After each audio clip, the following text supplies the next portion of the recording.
Saudara-saudari terkasih dalam Kristus, hari ini Senin 9 Januari 2023 merupakan pesta pembaptisan Tuhan.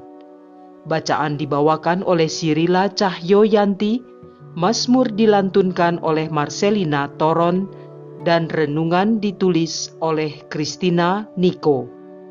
Selamat menekuni Sabda Allah.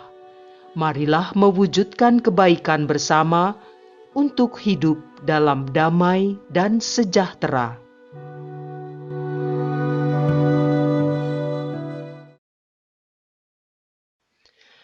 Dalam nama Bapa dan Putra dan Roh Kudus.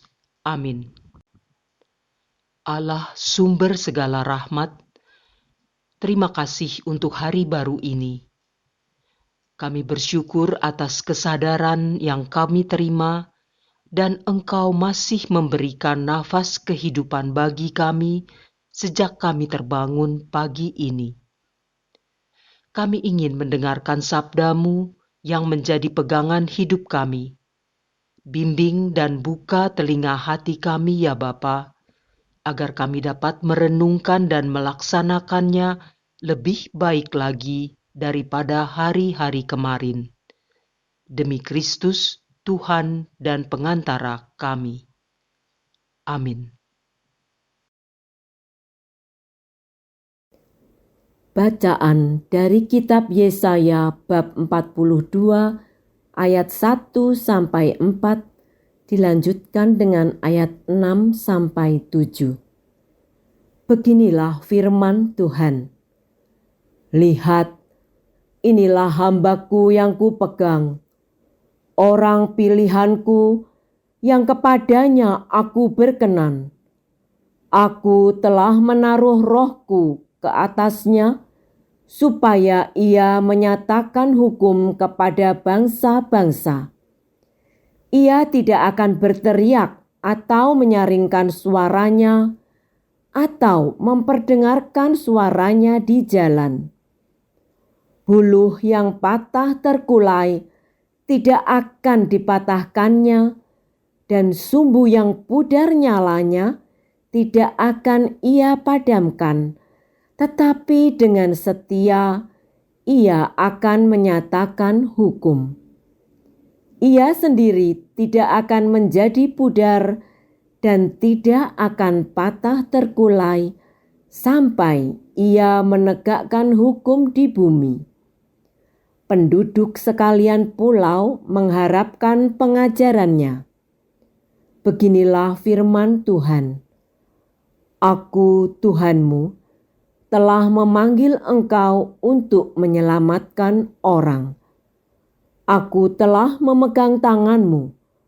Aku telah membentuk engkau dan membuat engkau menjadi perjanjian bagi umat manusia, menjadi cahaya untuk bangsa-bangsa, untuk membuka mata orang buta, untuk membebaskan orang tawanan dari tempat tahanan, dan mengeluarkan orang dari penjara yang gelap.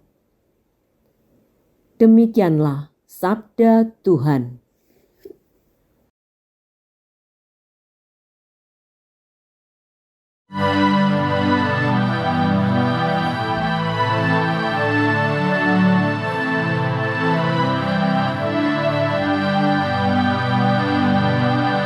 Kiranya Tuhan memberkati umat-Nya dengan sejahtera. Sampaikanlah kepada Tuhan, hai penghuni surga. Sampaikanlah kepada Tuhan kemuliaan nama-Nya. Sujudlah kepada Tuhan dengan berhiaskan kekudusan. Kiranya Tuhan memberkati umat-Nya dengan sejahtera. Suara Tuhan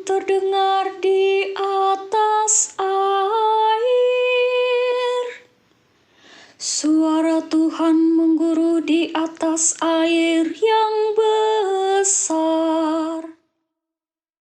Suara Tuhan penuh kekuatan.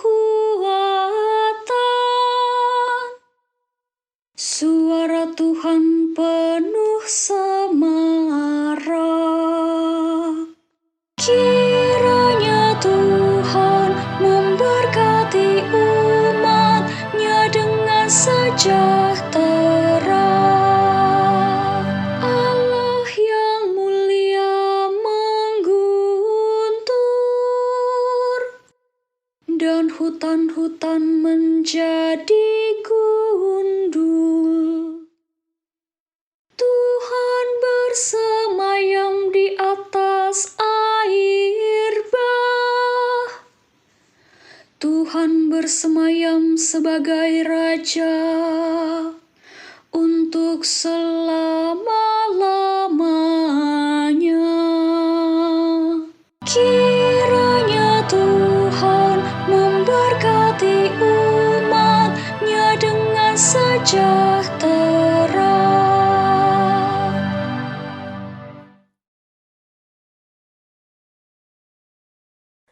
Bacaan dari Kisah Para Rasul bab 10 ayat 34 sampai dengan 38. Sekali peristiwa, Allah menyuruh Petrus menemui perwira Romawi dan seisi rumahnya. Setibanya di rumah sang perwira, Petrus berkata, "Sesungguhnya Allah tidak membeda-bedakan orang. Setiap orang dari bangsa manapun yang takut akan Allah dan mengamalkan kebenaran berkenan kepadanya."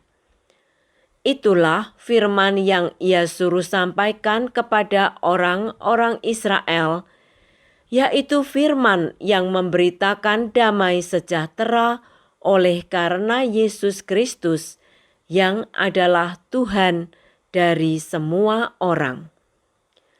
Kamu tahu tentang segala sesuatu yang terjadi di seluruh tanah Yudea, mulai dari Galilea sesudah pembaptisan yang diberitakan oleh Yohanes, yaitu tentang Yesus dari Nazaret.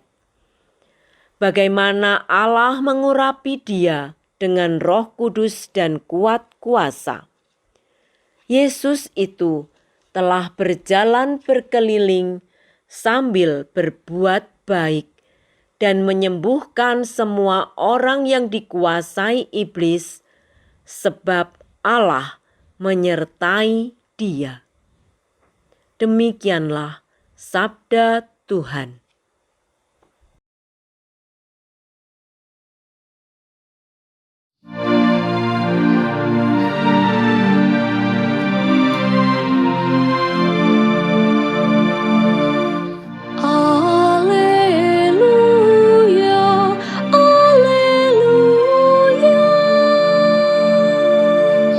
Terbuka dan terdengarlah suara Bapa. Inilah anak yang kukasihi, dengarkanlah Dia. Alleluia, alleluia.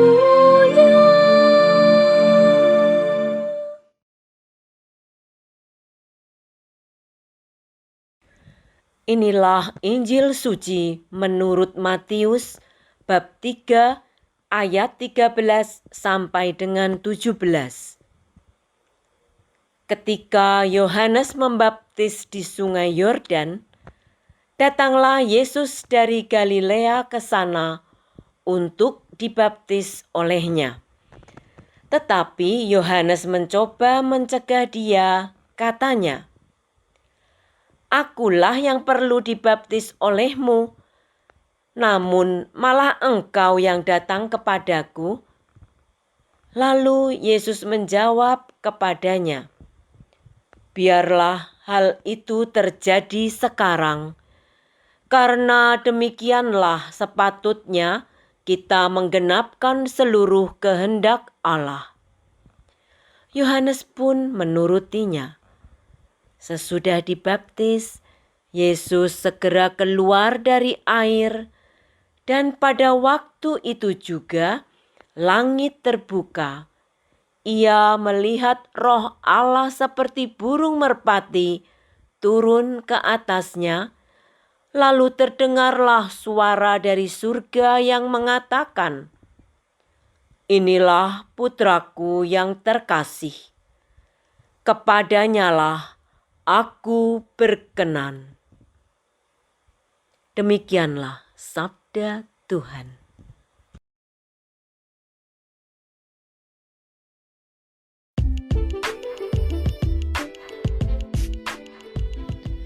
Makna pembaptisan Yesus.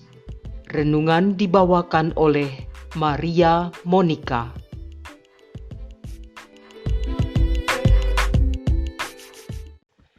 Kisah pembaptisan Yesus oleh Yohanes Pembaptis menjadi kisah yang sudah sering kita dengar dan resapi berulang kali, yaitu peristiwa ketika Yesus mendatangi Yohanes dan menyerahkan diri untuk dibaptis olehnya, dan Yohanes merasa sangat tidak pantas serta mencegah hal itu terjadi. Namun Yesus menjawab, "Biarlah hal itu terjadi, karena demikianlah sepatutnya kita menggenapkan seluruh kehendak Allah." Ada satu makna mendalam dalam peristiwa ini, yaitu teladan ketaatan dan kerendahan hati dari Yesus. Yesus yang mengetahui dirinya adalah anak seorang raja pencipta semesta, menundukkan diri pada kehendak Bapanya untuk dibaptis oleh seorang manusia biasa. Dalam kisah ini pun, bukan Yohanes yang mencari Yesus untuk membaptisnya, namun Yesus yang mendatangi Yohanes di Sungai Yordan untuk dibaptis. Setelah peristiwa pembaptisan itu, Roh Allah turun atas Yesus dan berkata, "Inilah putraku yang terkasih, kepadanyalah aku berkenan." Ketika Yesus tunduk, taat, dan merendahkan hati kepada kehendak Bapanya, Allah sendirilah yang meninggikan dan mengangkat Yesus melebihi segala apapun yang tertinggi di bumi ini. Saudara-saudari terkasih dalam Kristus, kejadian sederhana yang sangat syarat makna tersebut bisa kita refleksikan lebih jauh dalam hidup kita. Apakah kita sudah cukup merendahkan hati kita? Apakah status dan harta masih menjadi sesuatu yang menghambat kita untuk merendahkan hati? Ketika kita tidak dihargai, dianggap remeh, dan dipandang sebelah mata oleh teman, saudara, dan keluarga, apakah kita dapat bersikap sabar dan tidak marah? Apakah kita menerima semua itu dengan kerendahan hati tanpa membalas?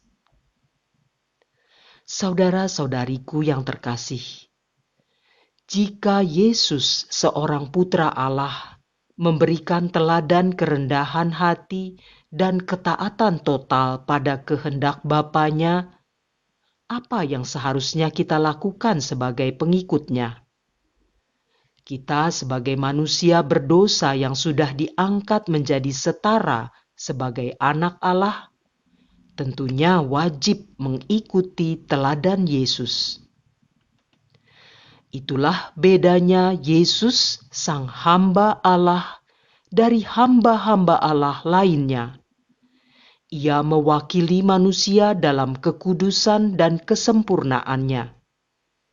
Ia dibaptis bukan karena perlu, melainkan karena rela.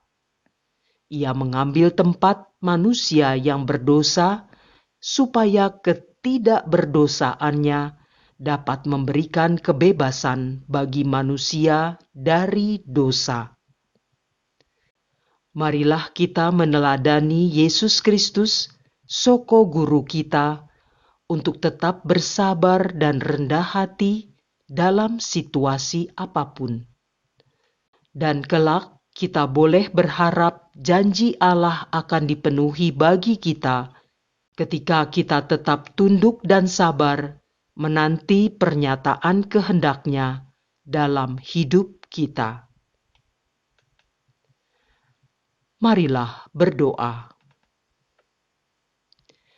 Yesus yang kami kasihi, terima kasih atas pengorbanan-Mu bagi kami. Ampuni kami karena selama ini tidak menyadari betapa besar kasih dan harapan-Mu terhadap kami untuk patuh pada ajaran dan perintah-Mu. Terima kasih Tuhan Yesus, karena Engkau tetap sabar dan menuntun kami. Bantulah kami dan berikan kami rahmat kekuatan untuk boleh hidup kudus mengikuti teladan-Mu, tetap rendah hati dan bersabar dalam menjalani pergulatan hidup ini. Sebab Engkaulah Putra Allah terkasih yang bersatu dengan Bapa dalam persekutuan Roh Kudus, kini dan sepanjang masa. Dalam nama Bapa dan Putra dan Roh Kudus. Amin.